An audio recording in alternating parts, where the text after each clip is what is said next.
I'm Robert Lawrence Kuhn, and here's what I'm watching. The People's Liberation Army, the PLA, on its 93rd anniversary, taking its measure over the past year. But how to tell its multifaceted story in 4 minutes? I'm going to exemplify the PLA's year by highlighting 2 events, just 2.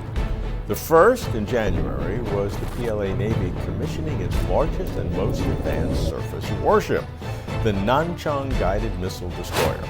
Second, in February, was the PLA Army's rapid mobilization to fight the novel coronavirus.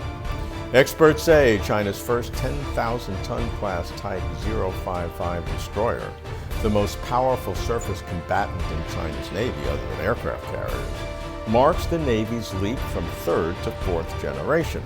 It is very versatile. It can accompany aircraft carriers in battle groups and can lead task groups in conducting a wide range of missions. The warship's arsenal includes 112 vertical launch missile cells capable of launching surface-to-air missiles, anti-ship missiles, land attack missiles, and anti-submarine missiles.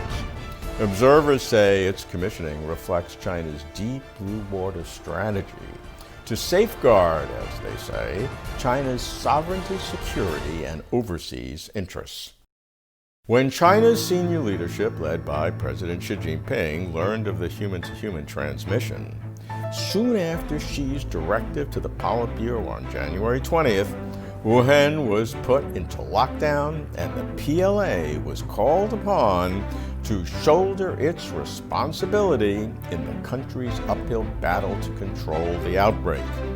The PLA promptly dispatched elite forces to the front line.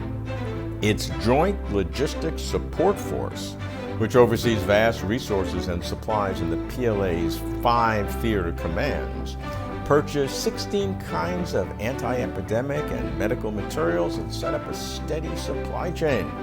The PLA Central Theater Command General Hospital sends 66 doctors to 2 civilian hospitals in Wuhan. 450 PLA medics were transported from 3 cities, and 3 theater commands shipped medical gear, including 200,000 masks and 10,000 sets of protective clothing. On February 1st and 2nd, the PLA sent 950 medics, some of whom had prior epidemic experience with SARS and Ebola.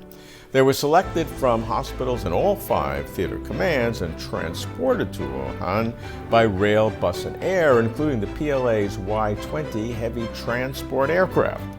The 1,000-bed Hoshen Hospital, famously constructed in 10 days, was turned over to the PLA, which provided 1,400 medical personnel, 950 from PLA hospitals, and 450 from PLA medical universities.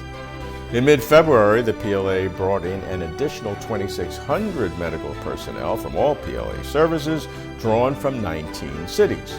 In total, the PLA supplied more than 4,000 military medics to Wuhan, along with tons of critical medical supplies for the almost 2-month-long battle.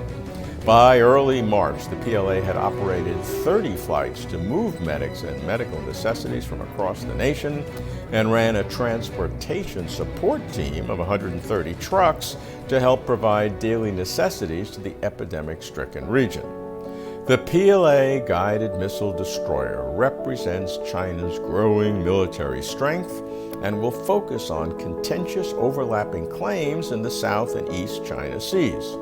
The PLA deployment to fight COVID-19 expresses China's priority to protect the health of its citizens, and this epidemic control experience may also help other countries contend with contagion. In its 93rd year, 2 sides of the same PLA coin. I'm watching both. I'm Robert Lawrence Kuhn.